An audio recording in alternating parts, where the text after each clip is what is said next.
Warning: the following content contains language that may be inappropriate for younger viewers. Viewer discretion is strongly advised. Welcome to the Let's Get Heavy podcast, your exclusive backstage pass to the realm of heavy music. Join us as we engage in conversations with amazing musicians across the metalverse. I'm your host Stevie. Today's episode we are getting heavy with Erebor. If you are enjoying the content, please consider liking, subscribing, and if you're feeling extra generous, please leave a comment. It's completely free to do and it helps us out greatly. Thank you and enjoy the interview.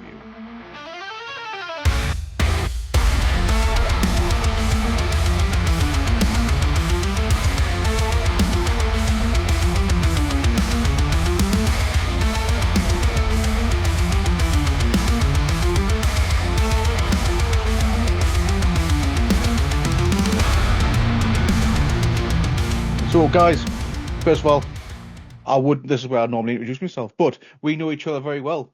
Will, Val, welcome to the Get Heavy podcast, where we like to highlight bands and try and spread a little bit of positivity throughout the metalverse. Cheers So, very much. and the reason why we're here is because we want to talk about your fantastic new album that's on the horizon. You're going to have to correct this if I'm saying the name incorrectly, but Infinitus Somnium, am I saying that correctly? Somnium, but Somnium. Yeah. Which, if I'm correct as well, it translates to infinite dream. Is that right? That's right. Yeah. The name came from a challenge that we were given all the way back in 2017 now. It was a friend of ours who was there for when we were recording this single, The Stillness of Unending Sleep. He gave us this challenge to write a song based off of this phrase, captured moment in a jar of infinite dreams. And we thought, you know what, yeah, let's do this. Let's go for it and see what happens. And the initial plan was a song, and then it became an EP. And then we finished the writing and went like, oh no, this is a full album's worth of music right here. And so yeah, that's what it is. It's album 2, and we're really excited to be able to get it out there and get people listening to it. When I first heard the name, I'm immediately going straight into Warhammer 40k. I was like, is this something out of Warhammer 40k? Don't say that to Will. It's based off Morrowind. So right. That's a name I have not come across in a long time. Yeah, man. Yeah. So it's based around Morrowind. So it's from the Elder Scrolls. And when we originally did it, when the music was made, Will had the conceptual idea for it of what the actual overall theme for the actual album would be, and he essentially tasked me with the I don't know the entirety, I don't know the full name of it. I think it's like the texts of Vivek. The 36 lessons. Yeah, the 36 lessons of Vivek, and to make essentially a continuous a condensed amount of lyrics to basically encapsulate that metaphysical premises within Morrowind into the lyrics for the music. So nice. That absolutely legends. Never even thought of that in a million years, and I absolutely love that. Fantastic. So, Bud, how does this album sonically differ or evolve from your previous work? So I think the big thing is just the attitude we had going into it, right? With the first album, a lot of the songs on there are stuff that we'd written when we were first starting out. We were young, we were just kids, man. We just wanted to play super fast, super heavy, super technical stuff, and that's what the first album is. It's a riff salad, and that's kick-ass, man. I really like the first album, but with this one, the idea was okay, we've got an album's worth of playing fast, crazy riffs.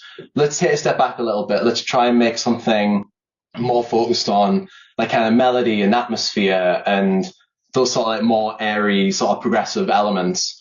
And so that's what really drove us to reach the sound that we achieved with this new album. And so we were listening to a lot of different stuff that kind of helped to inspire that as well. It was a lot of mainly Nile and pre-Satanist Behemoth and bands of that sort with the first album. But this one, it's more bands like Nibelung Scarus and Fallujah and Kardashev, those kind of more proggy bands have this airy, like larger than life sort of sound to them. That was what really kind of influenced how the new album came to be. Especially on like the songs like we've already heard, Endeavour, which has obviously been released not too long ago. I love the opening, very atmospheric with the acoustics as well. It just overall, and then it just full blown kicks you in the teeth. You know what I mean? You just didn't fuck around when it comes to that, which is what I absolutely love.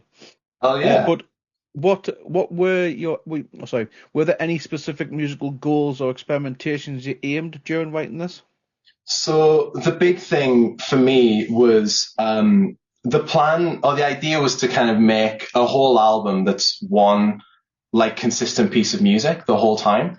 So the first album, it's a kind of just a collection of singles that we wrote as we were kind of forming the band. But yeah, so with this one, it's like the idea was that every song would kind of lead into the next one in like quite a seamless way. So it means that there's no like hard stop between tracks when you listen to the whole thing front to back, which was quite a challenge. And we also wanted it to be cyclical as well. So the end of the album is really similar to the way it starts, so that it kind of loops back around on itself in quite a nice way. That was the big thing when it came to this album compared to the first one. Yeah. Anything you want to add to that, Val? Well, I wasn't in the band originally when the first album was written, so this is it's not my first time recording music, but it was my first time with these lot, and even when we play live or just in the practice room, it generally feels quite different from what we've originally done. There is this kind of, I guess you would say, almost like a progressive black metal airy atmosphere to it as well, that just kind of fills space. It's one of those things where it is one of those things where you could probably sit in an Elder Scrolls game, walk around, and it would be somewhat subsequently suitable to listen to some of the more melodic parts and the kind of like vibiness of the music, and it worked. It came out really well for what they good did. old Dungeons and Dragons quest. Yeah, for all us nerds, for all us nerds out there. Yeah. But yeah, you've had quite a few vocalists, and this has pretty much been the solid lineup that I've known of for the better part of 3 to 4 years, at least, since I've known you. Because I believe Ryan Thurtle was a vocalist for yourselves back in the day, and Jordan, who's currently a guitarist, is also took up reins of vocals from time to time as well. And then obviously, I don't know if I'm missing anybody, but this is the lineup that I've always known, the lineup that you've had now. That's when I was introduced to the band, and it wasn't too much later. Obviously, that's when I found out that the others were vocalists as well. And I'm glad to see that this lineup, because I've seen you as many times live, and you've always put on a fantastic show.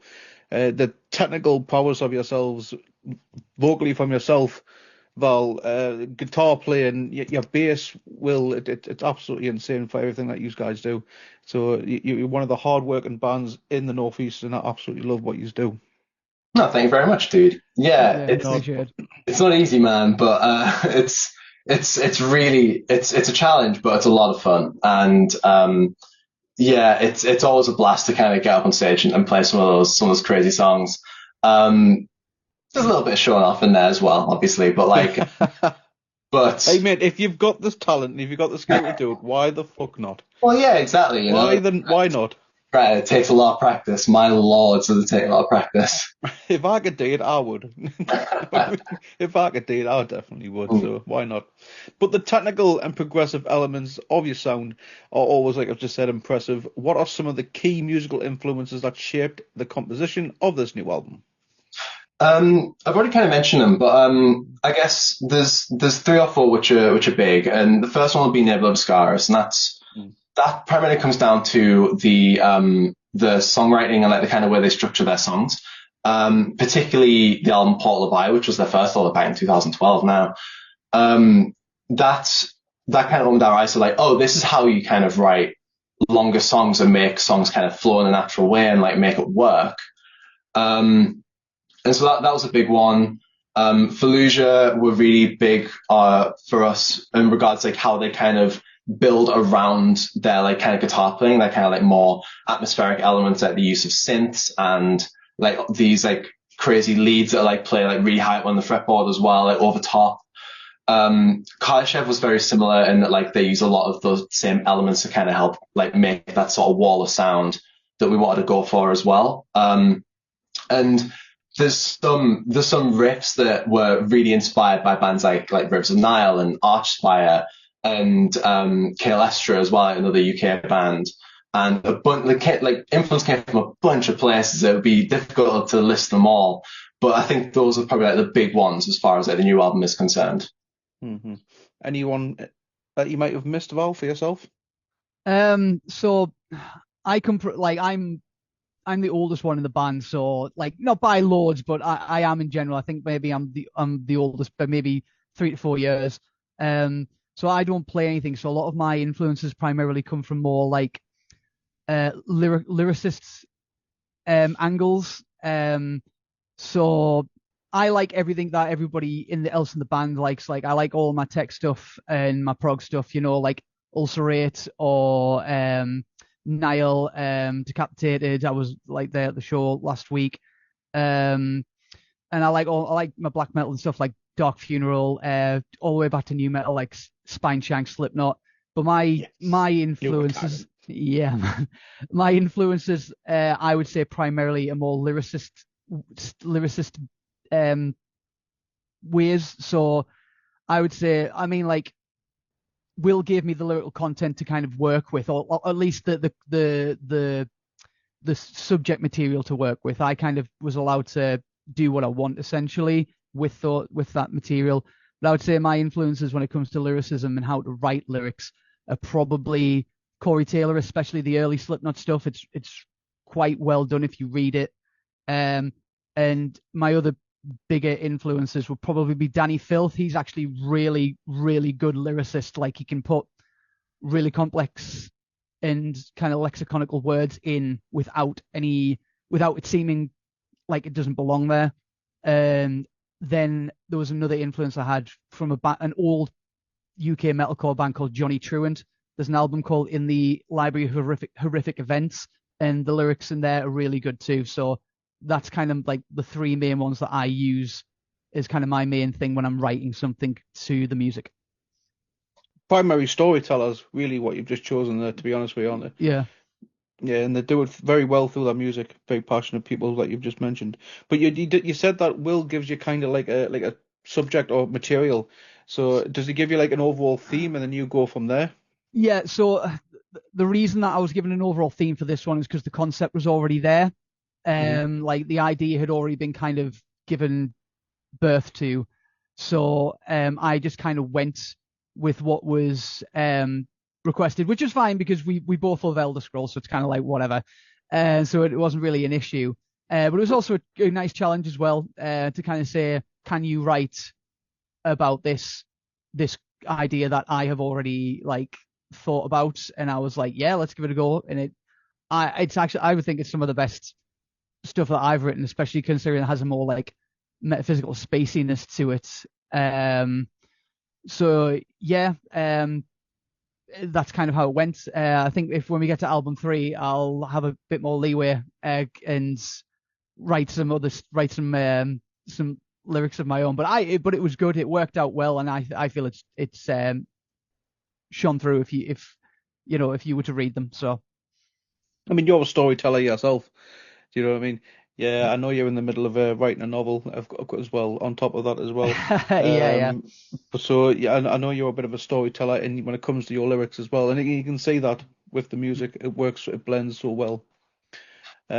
So can you share any insights into the songwriting process? Did you maybe experiment with something new that you've never done in the past, for example? So the big change, and this is going to sound really, really obvious, right?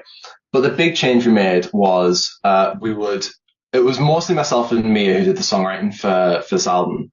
And the way we did it was we would sit together in the same room with our instruments and figure stuff out. because the problem we had with a lot of the stuff on the first album in particular was it was written kind of in a vacuum, away from our instruments in Guitar Pro, which it's a great tool, don't get me wrong. We used it a lot for putting together the new album as well. But we'd write stuff in like without having our guitars at hand for the first album, and then we'd come to learning songs and we're like, oh, actually, hold on, these riffs are way harder than we thought they were going to be. So yeah, it was a real problem. And so with this album, the idea was we'll rein back a little bit to make sure that we don't have the same issues getting stuff down that we did with the first one, and write together as often as we can, and then just put stuff down on Guitar Pro when we've got something we're happy with, and then kind of go from there. One of the big challenges with songwriting for this album actually was because I mentioned earlier that like there's this sort of like structure to it where it all kind of flows into itself, right? What that meant was that we had to kind of write it in order. So the first thing you hear on the album is the first thing we wrote, and then the last thing you hear on the album is the last thing we wrote, and it goes in that exact order. And so where most bands who, when they write a song, they'll go like, oh, we've got like a verse riff or a chorus riff to kind of build a song around this. We had to go like, okay, we've just finished this section, we're in this key, what do we move into from here? Rinse and repeat until the whole thing was done. I like that though. Do you know what I mean? Normally bands it's either they'll just work from home and do those bits, but you getting in a room with no instruments and you've kind of worked out where you want to go, that sort of thing. Genius. Do you know what I mean? There's not very, like I say, there's very little bands that I know who do that. You're the first one who I've been speaking to who have said that that's what they've done. So well done. Kudos to that one. Thank you very much. Are you a do-it-yourself style band as well? Have you recorded everything, mixed, mastered? Part of it was done that way. All the guitars and bass were done DI. The drums and vocals were done with Sam at Ritual Studios, and he handled the mix and master as well. Oh, he's a great guy. Yeah, happy to work with him again. Yeah, man. Yeah, he's good. He has a lot of insight as well. Like he's not just. I think we all said. Well, I'd never worked with him before, and then I did when we were going. The rest of the band just said it's like having another member in the band, because he doesn't just listen to the music. He listens to the music. He sits and he goes, and he just comes up with like wild ideas that like we would have thought of. And he's just like, hey, you know, like the first single's already out, so I can probably talk about it. But he like at the end of it, he was just like, do you know what would really be good here? Dive bombs. And we just were like, really? And he was like, yeah, put dive bombs in. We're like, Jordan can do them like easily. And he is like, so he just comes up with these ideas when he listens to the music. So he has like a really good mind for what would make your music better. So yeah, he's probably the first person outside of like, because normally I just mainly talk to bands, promoters, festivals, and to get an insight of someone who works behind the scenes as an engineer, it was great. Love that lad a bit. I think he's one of the genuines, and he's local as well. He's just in the Darlington area, so keeping it within the northeast area as well, so it's even better because that's what we like. Absolutely. We love the northeast, of course. It's what we're all about. That's absolutely awesome. So are there any particular tracks on the album that you feel represent the core essence of this album? There's only 3. I'm trying to keep away from that, Val. But yes, for those who do not know, there is only 3 songs, and they're like, what, 15 minutes long? The longest is 18, but yeah. 18 minutes. 18 minutes. Wow. It's a journey. It's a journey. To get back to your question, I feel like I think probably the Endeavour, the first single, is probably the one that kind of best represents the rest of the album, because it's got like everything in it. You know, it's got like the really spacey, atmospheric, or like clean guitar stuff. It's got like the crazy technical riffs and like the really slow kind of more like slamming sections. And yeah, it's got everything that kind of ended up being on the album, like all in that one. I say all in that one track, as if it's like short. It's really not. And so I think it's probably the best representation of of the album as a whole, which worked out great because it was the first song, and so it was going to be the one that we released as the first single. So the stars really aligned there. But yeah, I think the Endeavour is like the kind of the best representation of the album as a whole. I mean, yeah, because I'm assuming with the three songs, you're telling a story throughout the entire three songs. Am I right in assuming that? So it's going to be a concept album. Yep, correct. Yeah. Correct. Yeah. Entirely. Yeah. So, and obviously, as you've just touched on, the Endeavour being the first single that is released not too long ago, why have you chosen this title track to be the lead single, and what do you feel it showcases about the new album?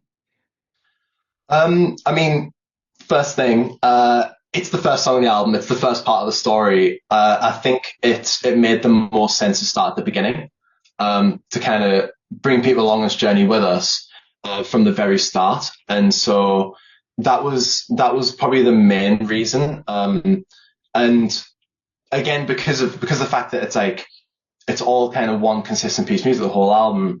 It made the most sense to kind of bring people, like ease people in with that introduction, and then kind of, use it to kind of showcase the album as a whole and like what it represents, like lyrically, sonically, the whole deal. So it's kind of a no-brainer when we thought about like the release plan and like what would go where, and yeah, it worked out really, really well, and I'm really happy that it's what we ended up going with first. So lyrically as well, what story or message does the Endeavour convey? This is weird because like Will knows it a bit better than I do, but I wrote the lyrics around it, so you should think that I know that I would also, and I do. So, well, let's share both your opinions, because you're gonna have different thoughts on this, aren't you? So I'll go first. So because like I said, I was given it, and it was quite an interesting notion to kind, because I'd never gone through Morrowind before, and then I was, even though I've played the Elder Scrolls before, but it's it's the metaphysics of Vivek. So it starts off with the process of during this period of time where there's kind of like an upheaval in the land of Morrowind, and they essentially ascend to become godlike, the tribunal, and it kind of follows that arc in the first song of kind of having this civil upheaval, finding this power, and then becoming the godlike entities, because it's an endeavor to do so. The second song then flows into more of a kind of like an understanding of how the universe within that metaphysical universe within the game universe actually looks now that they've gained this knowledge and power, and how the universe actually functions and what it's like, which then gets into, on the end bit, apotheosis, which I think from the word means kind of like becoming a god or something, or that you're going through the change of becoming a god. It's the realization of that you are a figment of a dream inside of another god's head, and then to realize that and not go through a zero-sum effect of disappearing through that realization and maintaining your form and your existence while also being under the understanding that you are a figment of this thing's imagination. I'm not going to lie, Will. I mean, Val, I'm not going to... That sounds like a head fuck in itself.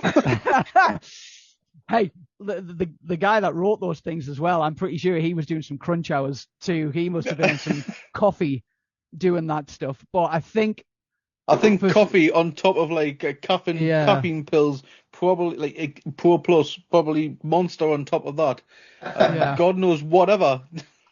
Will might have to correct me on this, but I think I've got at least a general baseline of what I think what the understanding of it is. Can you fill in the gaps of what Val may have missed? Honestly, you pretty much hit the nail on the head. The whole thing is about like kind of achieving something beyond divinity. Because the idea is that like, ultimately within the Elder Scrolls series of games. Everything that happens within them kind of exists within this dream, right? And this, so the album kind of follows the process of this character, this protagonist, kind of going through the steps of realizing that, and then it's kind of this selfish insistence that they are still real despite being in a dream. And it's kind of like within that realization, it's almost like lucid dreaming when you're like, oh, I'm going through all this crazy stuff. Oh no, it's real, so it's fine. I can just do whatever, you know? And it's kind of that similar sort of realization. And the kind of the power, or like that kind of comes with that. And so, yeah, Val pretty much nailed it. Nothing else I really feel I need to add to kind of clarify anything. So is it kind of more of like a more of a progression sort of thing in the story, like so he's dreaming of this, and realization on the last song he actually is a god sort of thing. Yeah. Well, I'm on the right basis there. Yeah, you're on the right track for sure. Essentially, it was quite difficult to do as well, because there's a lot. Like, obviously, the Elder Scrolls is a long series, and there was a lot I had to shift through to then condense down into the space of like a 40 odd minute album. So I tried the best that I got. I think I did well enough, considering the plethora of information I had to go through and read. So what was your researching for this? Did you play the game itself, or did you just go on the internet? I've done Oblivion, and I've done Skyrim, and I basically just went through the Elder Scrolls wiki and just did a big kind of overhaul of what was in there, and then I watched quite an in-depth, I think it's like maybe a couple of hours in-depth YouTube deep dive, tip of the iceberg thing, and I watched that, and I was just like I say, originally I was like, how am I gonna do this? But then I did it. So I mean, I was going to say, considering it's been a while since you've released an album, I was going to say, was that the reason why it's taken so long, because you had to play all the games first? Possibly. Some of the old games are really hard too. Oh, they're not easy games. No. They're not easy games. Elder Scrolls are not known for making, a quick run through game. No, you've got to be at least willing to, chug in at least 150 hours, maybe even more. Do you know what I mean? Yeah, for sure. It's been a little while since the last one though, and the reason for that is like we're kind of perfectionists. At least I am, and so I was fretting over like every single part of this album in one way or another, be it like the instrumentation, the lyrics weren't with Val, or the mix and master, or the artwork, or just all these little things, and just trying to get them just right, like for example, like the Endeavour, the song we just released, like that went through like pretty major rewrite, like at some point when we were kind of working the album still, and so the version that's released was like significantly different to the one that we like the first version of the song, and thankfully we didn't go through that with the rest, and like we kind of figured out the process after that, and we were able to go from there. But yeah, it was just a lot of like, but does this work though? Like, does this progression work? Like, does this riff work from this riff, or does this artwork kind of like sell what this is? And a lot of that sort of stuff. Like, so it was making sure that everything kind of fit together to kind of best represent what we were trying to go for. You're not the only one. I've spoken to a lot of bands over the years. I think everyone will be in sort of agreement with you when it comes to their own style of music. Because at the end of the day, you are your own worst critic. At the end of the day, when it comes to it, so there's a lot of people out there when it comes to is this right, perfectionist. Do you know what I mean? They want it to be as perfect as they can possibly have it. So yeah, totally understand that. And the Endeavour, it's a very powerful track. I've listened to it quite a few times since its release. I think probably the best reaction that I've had so far has actually come from work. And one of them was, "What the fuck is this?" Hey, I'll take that, dude. But bearing in mind that they're not a metal fan, so they don't understand the whole screamy shouty stuff. Do you know what I mean? So, but I just thought that I'm gonna use this when I speak to the guys. I'm gonna tell them that's the best reaction I've had so far. What the fuck is this? It sounded off quite beautiful and nice with the intro, and then it just went. To be fair, it's a reaction we've gotten from our mates who are like in the metal as well. Just like, what is going on here? I want to apologize for it, dude. I think it's kick ass. Shouldn't have to apologize. I think it's mint. Exactly, yeah. But can you discuss some of the key musical elements or techniques employed to this song that you might be particularly proud of? So we kind of figured out a lot of stuff as we were going, but there's a few kind of like musical little elements that we sprinkle throughout this album that we kind of developed as we went, which is part of the reason why we ended up doing the big rewrite of the Endeavour that I previously mentioned. One thing we did, we've done it a couple of times on the Endeavour, and we do it more later on, is like we stack guitar leads on top of each other. So we'll start with like fairly fundamental, like quite basic kind of chord progression underneath, and then we'll bring it back and then add like a lead on top for a few repetitions, and then we'll add something on top of that as well to kind of really like bring the energy up, and like with the blast beats going behind it as well, just to kind of get us like really intense section music, and then we'll calm it right down immediately afterwards. So there's a lot of focus on like, yeah, kind of like stacking leads, on like variance in dynamics as well, like making sure that if we have a section that's like super intense, there's a lot of stuff going on, that we don't hang on it for too long. We make sure that it like runs its length, doesn't outsay its welcome, and then we move on, and we slow things down, we change the pace a little, and kind of like pull back on the playing a little bit. So there's a lot of that. There's a lot of like harmonies as far as like the guitar parts go as well. Like there's a few parts where like stacking layers upon layers of guitar parts, more than we can play live, which is going to be a problem. But I cannot wait to hear these songs live. I'm interested. I am to hear what they're going to sound like. I am very nervous, but we'll see what happens. So yeah, it's like a lot of like stacking harmonies and leads on top of each other. A big part of it as well was trying to make the bass parts really interesting. It's, I decided when we came into work on this album that I wanted to write and record on a fretless bass, which I'd never done before. So I was listening to a lot of Beyond Creation at the time, and like their bass players have been awesome, both of them. And so they were a huge influence on like my playing and my like kind of on how I'd write my parts for this album. So I wanted to make sure that the bass was like present and moving the song forward, maybe if the guitars weren't in some cases, and just complementing the guitar with something interesting underneath, as opposed to just kind of following what they're doing, which is a lot of what I do on the first album. I'll keep going. There's a load of stuff that like the kind of those like little musical sort of like motifs or elements that make this album what it is. And a lot of it, like I say, we just kind of figured out as we went, and we realized, we're doing this a lot. Like, how do we incorporate it like in other places, or is this too much? And that made up a lot of like the songwriting process as well, admittedly. Nice.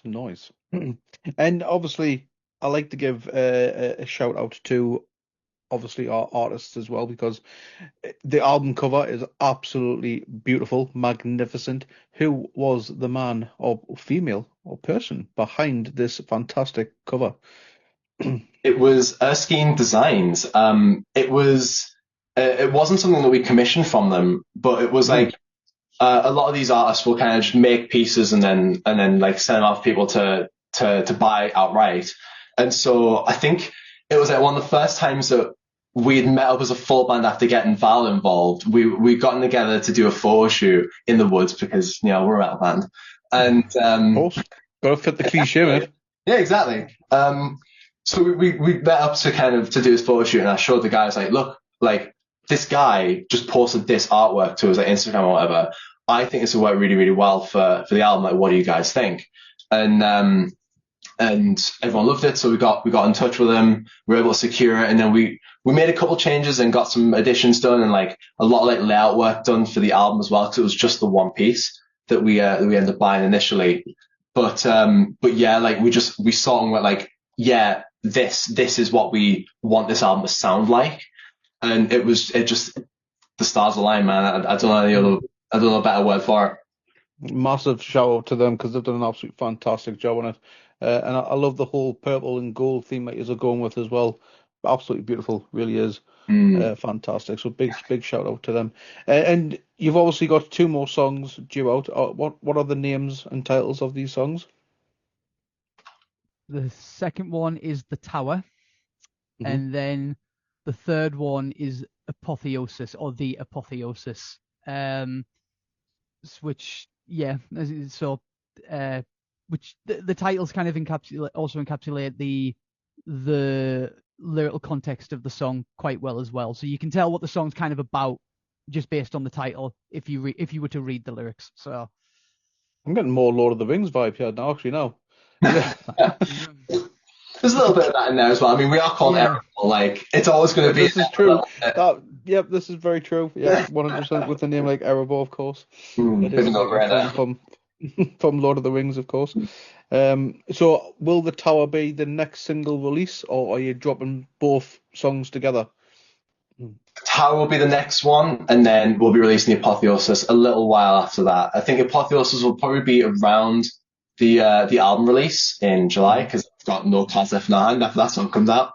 But The Tower, it'll be a bit of time before The Tower comes out, but you'll be hearing it semi soon. Nice, cool. And will we be having physicals for this album release? Absolutely, yeah. So we've got CDs, we've got cassette tapes, which we're really excited to have, as well as we've got T-shirts with the album art on them, and we've got logo patches as well, which we're really excited to get out there. Nice. And who did the logo patches for you? Oh God, it was Alice Georgia Designs. They got in contact with us over Instagram, just showing a bunch of work they'd done and kind of giving their rates. And we thought, you know what, like we've had people ask in the past about patches, and so we thought, yeah, let's go for it. And it's just our logo in that same sort of gold color that we're using on a lot of the promotional stuff. And they turned out really, really great. Looking forward to hopefully one day seeing people out in the wild wearing them on the battle jackets and stuff. You know, that'd be really true. Because you've got a bundle up for pre-order, don't you? Because you've got a cassette. Am I right as well? Yeah, the bundle was for the first album. Like I said, we've got cassette tapes and CDs and T-shirts and the patches primarily. That's the big 4 for us right now. Please tell me that cassette comes in that purple. It does, yeah. It's like a lovely sort of pink color. I can show you actually if you want to see it. Yeah. Have you got one? Yeah. Give her a little early preview. Go on. Give me just a second. Get in. An exclusive. These look nice as well. Who did they? The person that did these really got the design to work with the confines of a cassette. So we got in touch with Erskine Designs, who again did the album art to kind of do the lip for the cassette. And so here's the cassette tape itself, like just the case of it. That is nice. We've got the lyrics on the inside. So I'll quickly show you the J card with them all on. Which we'll need because we can't understand Val half the time. Little tiny as well, so good luck reading them. But so that's the J card in the case, and then the actual cassette tape is that is nice. Yeah, it's that is nice. Yeah, it turned out great. And the joy as well with these is that the whole album is taped on both sides, so you won't have to switch it out in like halfway through a song or something to keep listening. So it leans back into that uninterrupted listen experience that we wanted the album to be. So yeah, side A and side B both have the whole album on them. Nice. I like that. That's brilliant. I mean, I'm still amazed how you can fit three songs, 18-minute songs into one cassette tape. But if it works, absolutely fantastic. But that looks absolutely fantastic. I'm assuming the CDs are similar as well. Yeah, so we've got digipacks for those. Like we love a good digipack. It's like a gatefold sort of design, so there's no leaflet with like the lyrics in, but they're all like kind of within that like 6-pound gatefold, and they came out really stunning as well. We went with CD Uni up in Edinburgh for those, and they just knocked out the park. Did an absolutely great job with them. Nice. And I know it might be obviously a bit of a long shot, but that would look absolutely beautiful on a vinyl. I'm not gonna lie. we have been asked this a few times. Vinyls are expensive to print, but I know what you mean. There's a possibility. I would say if maybe in the future there could be a possibility of a limited run. Don't you fucking tease me, lad. Maybe a limited run, because I've had a few people message me saying, is there going to be vinyls for this and this, that, and the other. So it's not happening now, but there's a glimmer of hope on the horizon. However, mate, would it not look good on that wall? It would. It would. Yeah, it's as Val said, though, they are expensive, unfortunately, to produce. They are. And so, maybe someday if we get the backing of a label or if there's enough interest, then yes, we'd absolutely love to do. It's not feasible for us right now, unfortunately. Of course. No, but like I say, they are absolutely. It would just, in all its glory, that purple vinyl as well. Oh, or get two renditions if you could, one purple and one gold. Maybe that would be fucking beautiful. I'm not gonna lie. Maybe like I say, maybe down the line. That would be absolutely fantastic to see. But moving forward, of course, and you touched on it before. You've got the show on the 5th of July at Downcast, where you're having your album release show. What can fans expect from this performance, and will there be any surprises or unique elements to your show? Go for it, Val. So the unique element is that you're probably going to be listening to a bunch of stuff that you never thought you would with the songs, but I think everybody will be happily surprised with it. So we're playing with some bands from up here. Sped and Endless Orbit going to be playing with us, along with our mates in Rumination, who we're good friends with. And then we've got Dichosis coming up from Leeds. We played with them before, great bunch of guys. And then there's going to be us. So there's a good mix of different things in there, from proggy tech to a bit of brutal death to some death metal, deathcore kind of stuff. It's gonna be fun, and it's kind of gonna end up in a good little crescendo at the end. And yeah, it's gonna be during a nice period of weather as well. So just to get yourselves down, see some bands you haven't seen before, listen to some music that you haven't heard before, and basically just have a good time. And it's always important to try and support the local scene as best as possible as well.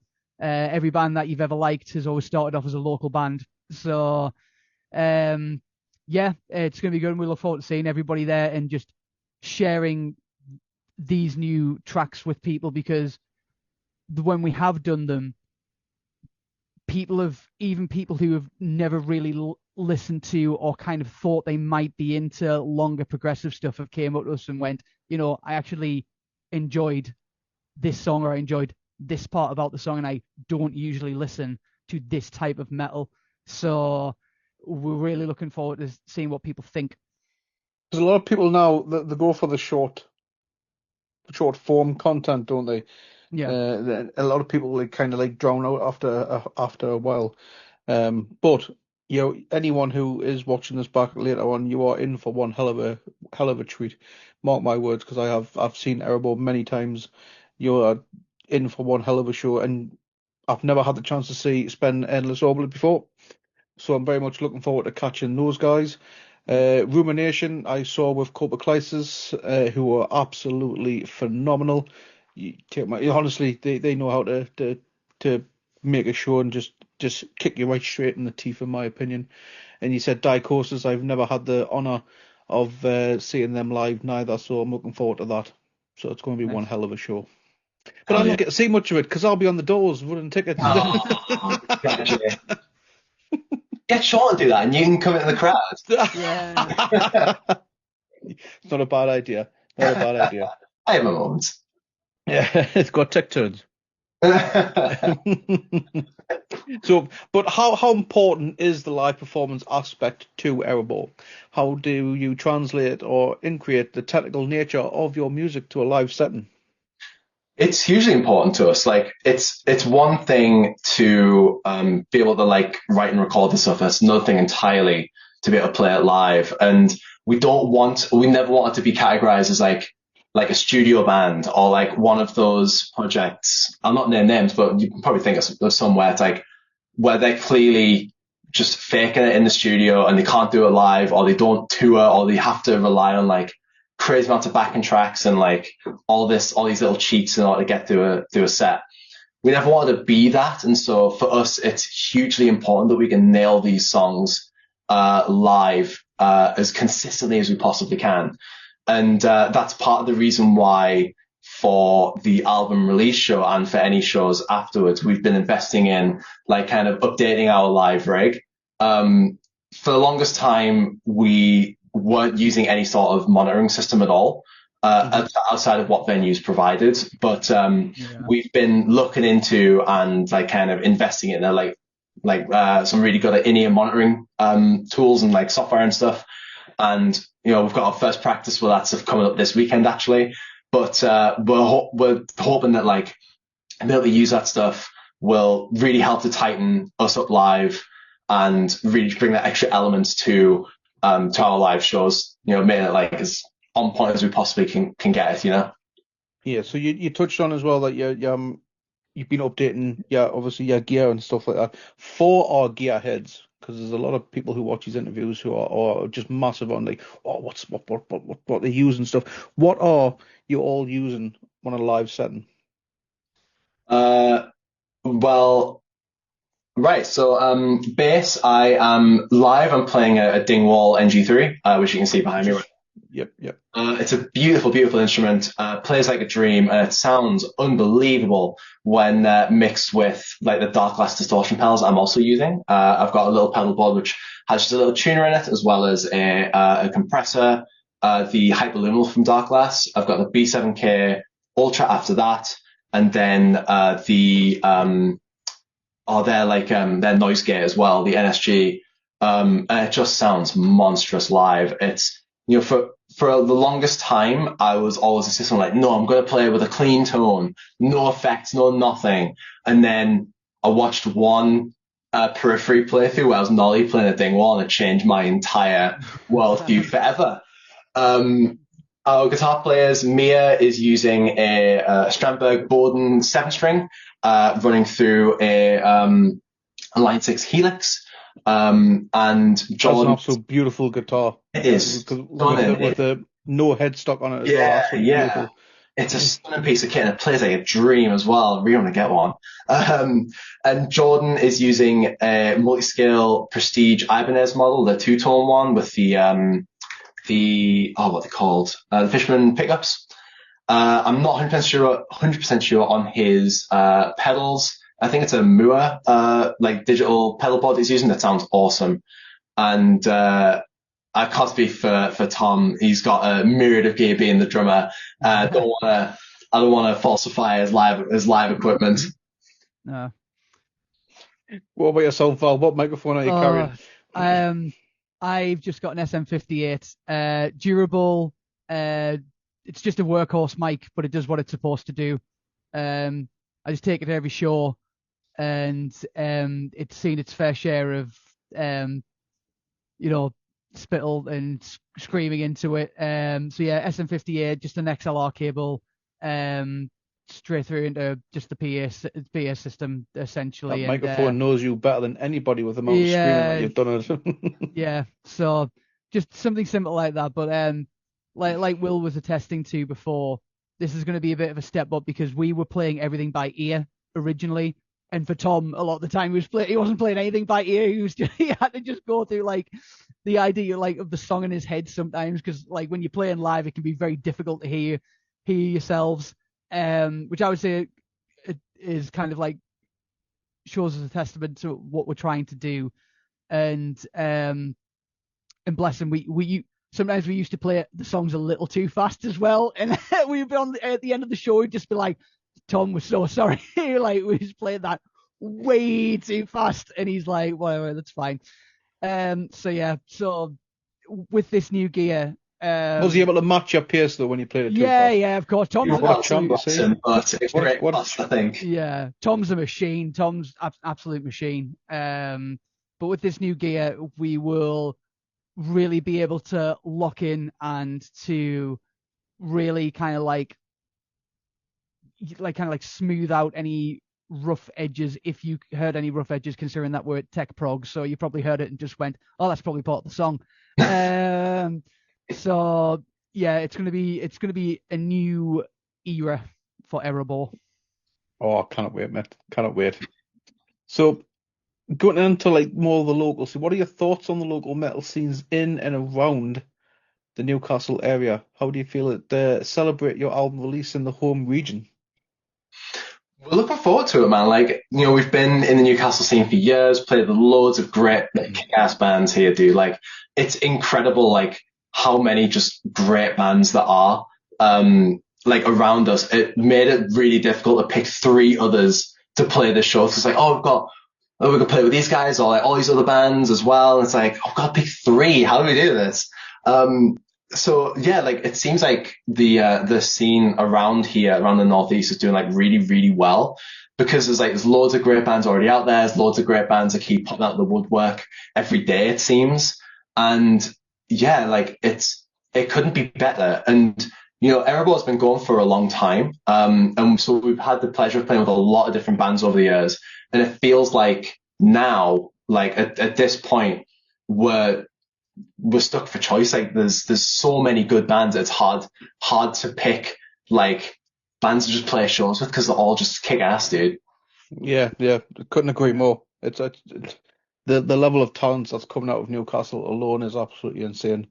It's unbelievable. I mean, and you've got more new bands popping up every other day as well. I mean, I haven't had the chance to check out Red Scar. I know it's sentiment. It's like similar sort of vibes to Trendkill, but again, not really had the chance to. But yeah, man, it's just absolutely insane. The Newcastle. I just feel it doesn't get enough credit as what it deserves at times. My overall dream for is to do one whole massive weekender with every single band in the Newcastle scene. One half a weekender, my lord. Yeah, It would be, wouldn't it? Yeah, that would be awesome. Just check out Gallagher Park or something, whether they do the Hoppins or something. Just Yeah, a massive stage there. Dude. Every single Newcastle band on just one massive weekend. That would be insane. Absolutely ridiculous. Wouldn't it? That would be I think it'd be awesome. mint. Yeah. Absolutely awesome. We can do it. I think we can do it. A couple of years. Well, Absolutely. Beyond the release show, though, what are Erebor's touring plans, aspirations for the rest of the year in support of this album? It's to, I guess, just to try and do as many live shows as possible. We'll probably mainly book stuff after we've done the release show, which we want to get back to a few places that we've done already. Leeds, York, Scotland. Scotland has like essentially just been a second home to us, even though we haven't been up there. We haven't been up there loads, but when we have been up there, the reception in Scotland has always been fantastic, and they've always welcomed us with open arms, to the point where we got told once that we're honorary Scots. So I was just like, fair enough. So definitely want to go back up to Scotland and just try and maybe expand out to different places as well. Just see where we can kind of land things further down south, further into different places in Scotland, stuff like that. So yeah, just try and pump out as many shows as possible and just try and grind it. Nice. Any areas that you have never played before that you would like to? Manchester. Never once played Manchester and would absolutely jump at the bit to do it. Yeah. Manchester, if you're anyone from the Manchester area or off the friends in the 0161, give them a shout, please. We'd love to do it. Like I've seen like our mates in Castle Tefra, they played, I think, Satan's Hollow one time, and it looked absolutely unreal. And I'd jump at the bit to play there, man. It looks like an awesome venue. Definitely.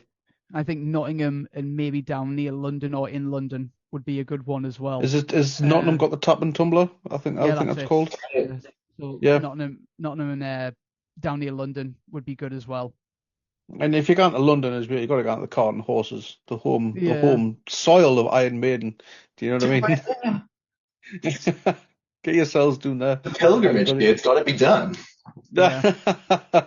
And to be fair, your style of music as well, I feel like a lot of European countries would be into that as well. Any European areas that you would like to visit? We weirdly, because we looked at our metrics, so we do have some in Europe, and I think I think obviously like the mainstays like Germany is a definite one. Like if you think of a country for Europe for metal, it's usually my initial thoughts go to Germany for the most part. Obviously everywhere like France, Italy, Spain. I understand that Barcelona's got a decent quite a good metal scene on the go. We do Finland, Sweden. Finland, even Iceland, and that's not that far away. We get a lot of traction, strangely enough, for what I've seen from our metrics around like Indonesia area as well, like places like that, like Indonesia, Cambodia, stuff like that. Obviously, it's a cost thing. Being a local band, that something like that is quite difficult. But to do shows outside of the country would be another great thing that we'd love to do. Maybe that's maybe once we've been able to further establish ourselves as a national band, we can start maybe looking into branching out into different countries. I know that the tech prog scene in Canada and America is absolutely huge. So that would be another great one where we think that we would really suit as well. And obviously, with the release show being in July, you will pretty much be missing this year's festivals. So for 2026, any festivals that you might be eyeing up for potentials? We would absolutely love to do Bloodstock, man. We've done Metal of the Masses a few times and never got through, unfortunately. But yeah, maybe someday we'll be able to get up on that New Blood stage, man. I would absolutely love to do it. Well, when this new album drops, get it sent out to the people at Bloodstock. You never know, get yourselves on the EMP stage, or maybe it's even on the Sophie stage. Do you know what I mean? Because it'd be absolutely sick to see that. Like, that would be unreal, man. We absolutely have to do it. Like, yeah, I need to get in touch with people and get this album done. Will you be trying out for Metal to the Masses next year, or? Not sure off the top of my head. We've done it, like I say, we've done it a bunch and never really had much luck. And so, we'll probably try like contacting people within Bloodstock and see if we can get in that way over try Metal of the Masses. Though that's not to say Metal of the Masses is bad. It's a great like opportunity to like play with a bunch of new bands and like network and like meet other people and that sort of stuff. That's why I think it's really, really great for. But it's just we've done it a bunch and we want to try like other avenues to get to Bloodstock. It's to not oversaturate essentially. Like it's basically just not to oversaturate all the time. Yeah, is that why you tried out in Edinburgh last year, wasn't it? Yes, and yeah, absolutely. Part of it was what I mentioned before about like meeting new bands and working with different promoters and new venues and that sort of stuff. But yeah, we thought we'd try a little bit different, try playing another area and see how that went down for us. Nice. I've never.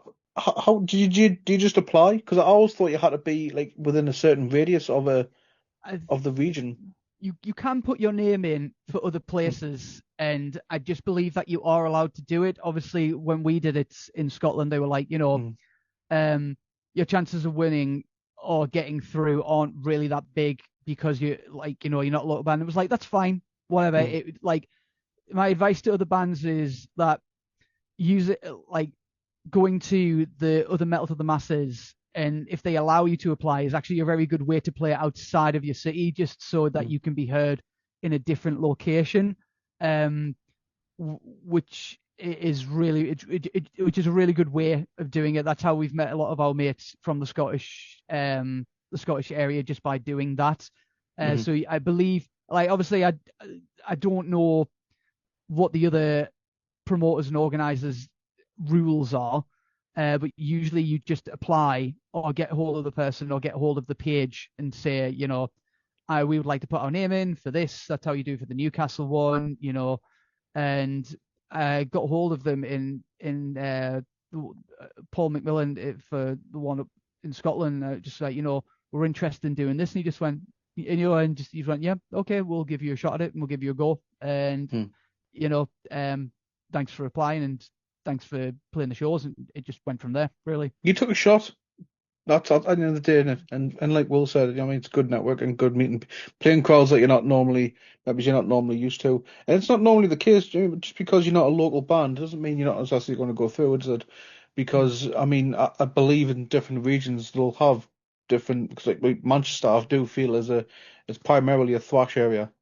Does that make sense with us? So, it just depends on what the main focus in the genre, because Newcastle seems to be more like on the deathcore side, in my opinion, hardcore. Yeah, it's more hardcore deathcore, and I would say it's a lot more. If you want to get into like really niche stuff, it's more brutal death metal, and I would say there's a lot of old school death metal up here as well. Like that's the main aggregation. I've always said that's looking at the region as a whole. Yeah, I've always seen that more that side is more Hartlepool though, because that coming from the Vulgar Fest, etc. Do you know what I mean? Yeah, but that kind of like if you were to take it, the similar Newcastle, Durham, and / Hartlepool areas, that's kind of like the main aggregation of genre types up here. And then like if you were to go to like Scotland at the minute is like, when we went to Glasgow, that's a big death metal thing. That's like death metal, like nearly like most of the time. So old school. Yeah. Nice. So before we move on to some maybe some quick fires and some general questions, are there any messages for your fans who are eagerly anticipating the release of the album and the upcoming show? Thank you for being patient all this time. Yeah, for your patience. It's been a while getting to this point, but we're excited to be here. Because we've been waiting for Val to finish all the games. However, time, do you? What are you playing? You didn't need 100% it. You didn't need to get all the achievements. Just play the game. I've got to work to eat, man. Thanks for sticking with us. It was a bit of a journey to get to this point. And we hope you dig in the Endeavour and that you're looking forward to more from Infinitus Somnium. We've got pre-orders and stuff live if you're interested in that sort of stuff as well. And we really hope that you're looking forward to seeing the whole album front to back live at that July 5th show, because it's gonna be a journey. Nice. So, few quick fires for towards the end, and the GH community will kick my ass if I don't ask this. And you are from the northeast, but what are your Greg's orders? Oh my! I'll dive straight into this. Are we on about breakfast or are we on about lunch? Whatever. What is your go-to Greg's order? I just want to shove that in because obviously called Erebor, and then I wanted to make the food joke about the hobbits, like second breakfast and that. So I would say mine is a chicken bake with a bottle of Iron Brew with a packet of salt and vinegar crisps and a pink jammy. You really are Scottish, aren't you? Iron Brew. That's just juice. I love Iron Brew. He's a fiend for Iron Brew. I am. Really bad. Yeah. I love a good steak bake, dude. I'm partial to a steak bake, so I'll get something like that. With maybe a God, I'm blanking on drinks. Steak bake with like a Lucasade or something, and just pack of the spicy crisps that you do. I'm a simple guy. Hey, simple's the best way. So, considering the intricate and often mind-bending nature of your music, have you ever accidentally played a riff backwards on stage and caused a temporary rip in the space-time continuum? Thankfully, not yet, but it's not off the cards entirely. What's happening in July, dude? It could be them. To be fair, I've had a few times where I've like lost lost track of the song and just totally forgot the lyrics, and then just started screaming into the mic until I could remember where I was. So maybe that happened. Maybe it happened and you just didn't realize, and it affected only me. It's a classic. Maybe that was It's the like case. you forget your lyrics, just start impersonating barnyard animals, and that'll get you Yeah. through. Yeah. If each member of Erebor was a mythical creature, who would they be? And what kind of supernatural arguments would break out during the band practice? I think we'd all be a pack of goblins, dude. I think we'd all be like wretched, disgusting-looking goblins you've ever seen, and we'd have arguments about the most mundane things, like Greg's orders and steak bakes and all that sort of stuff. Because underneath the veneer of being these prog pretentious weirdos, we're just a bunch of gremlins, really. Absolute troglodytes. Absolutely, yeah. Absolutely love that. So, what's been the most Spinal Tap moment you've ever experienced as a band? Could be getting lost backstage, bizarre stage prop malfunction. Oh God. We play. Sorry, what were you gonna say, Val? No, I'm just thinking about kind of like we were playing with we were going to play with Monuments of Misanthropy, Cutted Flesh and Visions of Disfigurement as like an opening show. This was like years back, and I think this was like maybe my second gig with these lot as well. And it was on a really hot day for the Little Buildings, and I turned up and Monuments had turned up. But what had happened is the shutters on the Little Buildings doors were obviously shuttered down, and the sun had been shining intensely onto one of the locks on the right hand side, and the sound girl came and she couldn't open it because it had made the lock really soft, and it was also making the key really soft as well. And it was coming to like opening time, and we're like, oh my God, like, are we even going to be able to open this thing to actually get in? And I was like, look, give me a go and I'll try. But I tried a bit too forcefully, and I tore the key in the lock, and it snapped in two, and I was like, oh my God, while Monuments of Misanthropy were there, and I was just like, this can't be happening. So they had to call the owner, they had to get like some tweezers to tweeze it out and then unlock it with a different key, and it was just, it made me heart jump up into my throat a little bit. So honestly, it's a miracle we've played there again since. I don't know why we left.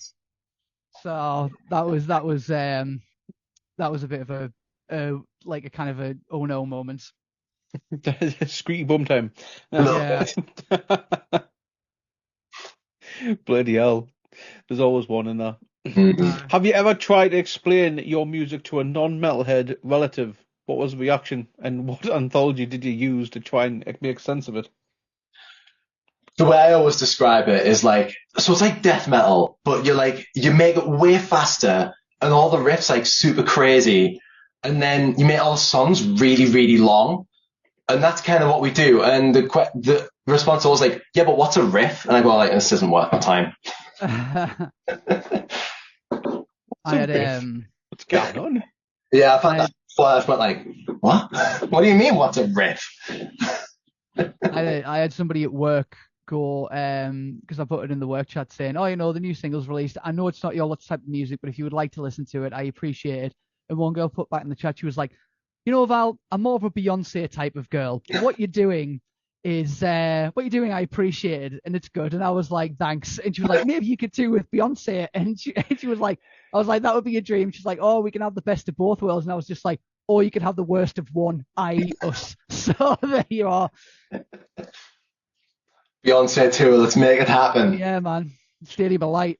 So that was actually going to be my next question. If you could cover the cheesiest song imaginable in the style of Erebor, what song would you choose? Didn't we have a discussion? It was like a folk song. But in my head, I'm thinking Fog on the Tyne is All Mine, All Mine. Do it.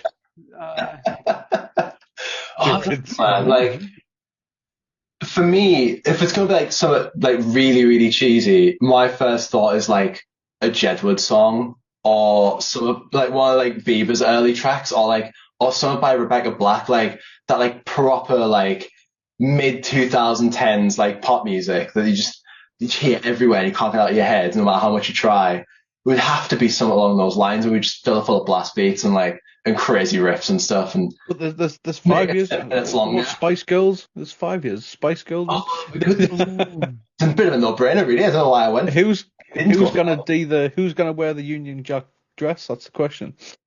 I think Val will pull that one off quite Yeah. Got the legs for it. I'll put the wig on as well. Because I'm the only one without long hair, so there you go. Yeah. Absolute classic. If you could collaborate with any artist, living or dead, in a completely different genre, who would it be, and what unholy musical abomination will you create? Mine would be Akira Yamamoto. He doesn't necessarily do, well, he does do music, but he does video game OSTs, and he did the Silent Hill stuff from 1 through to 4.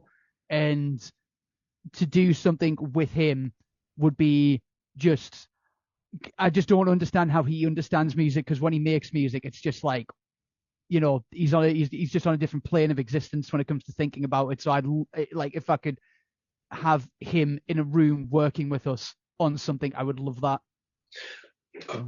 For me, I don't know his name off the top of my head, but the guy who composed the soundtracks for the Dark Souls games and like Elden Ring. Some of those boss fights go hard without like crazy drums and like guitars underneath them. And just imagine that. Oh my god, dude, that'd be a dream come true. Maybe we just need Miyazaki with us. We don't like even music. We just have Miyazaki there, hanging out. Yeah. Right, the next album, the Poison one. See if you can find him. Just send him an email. Yeah, check this out. Yeah. Message him on Twitter. Somebody say it. I'm sure he'll respond. You never know. Yeah, exactly. He's just got to see a nerd, isn't he? So yeah, I'm sure. What's the worst that could happen? He's like, no, so I just says, nah, at least I tried. Yeah. All you can get. Anyway, guys, thank you so much for your time. One last thing though, before you do head off, is there anything that you wish to plug before we call it a night? Just thank you very much for obviously the interview. Thank you for obviously we know you personally, and you come to shows, and we come to shows that you run. Just cheers for always keeping the local scene turning, and thanks, man. Appreciate it. Doing this stuff. And yeah, cheers, and we look forward to seeing you all, and I look forward to seeing you at shows that are on ours as well. So cool. I'm sure we'll bump in cross paths soon. To echo Val's statement, yeah, thank you for having us here. It's been a blast talking, and thanks for everything that you do for the Northeast metal scene. It's a better place with you in it. I want to stop it. I want to thank everyone who's taken the time to listen to the Endeavour so far. It's been about a week, but the response has been awesome so far. So thank you to everyone who's taken the time to listen to it, maybe snuggle down with a coffee and get cozy while the intro plays for 4 minutes. And Val needs a break though. Before these songs are hard. Yeah. He needs a break. He does. Yeah, he does. I get it, man. I understand. Yeah, so thank you to everyone who's listened to the Endeavour so far. We hope you're looking forward to the rest of the album. Next track will be coming out soon-ish, so keep your eyes peeled for that. And we hope to see as many people as possible at our show on July 5th, because it's going to be a good one, man. Really look forward to it. Where can we find Erebor on the old socials? So we've got a Facebook or Instagram, Erebor Official on both, I'm pretty sure. We made a TikTok the other day. Please help us put our numbers up in there. We have no idea what we're doing. Erebor Official on there as well. And Spotify. Yeah, we're on Spotify, Apple Music, Bandcamp, Deezer, all the big social media, all the big streaming services you can think of, we're on them. So chances are you'll be able to find us on whatever you listen to music through. Nice. And of course, all links will be in the description of the YouTube, Spotify, iTunes, wherever you can get your hands on a podcast. Of course, that is where you'll find it. And we'll leave you with this, guys. The rules of the pit are the rules for life. When someone falls, we pick them up. Cheers very much, guys.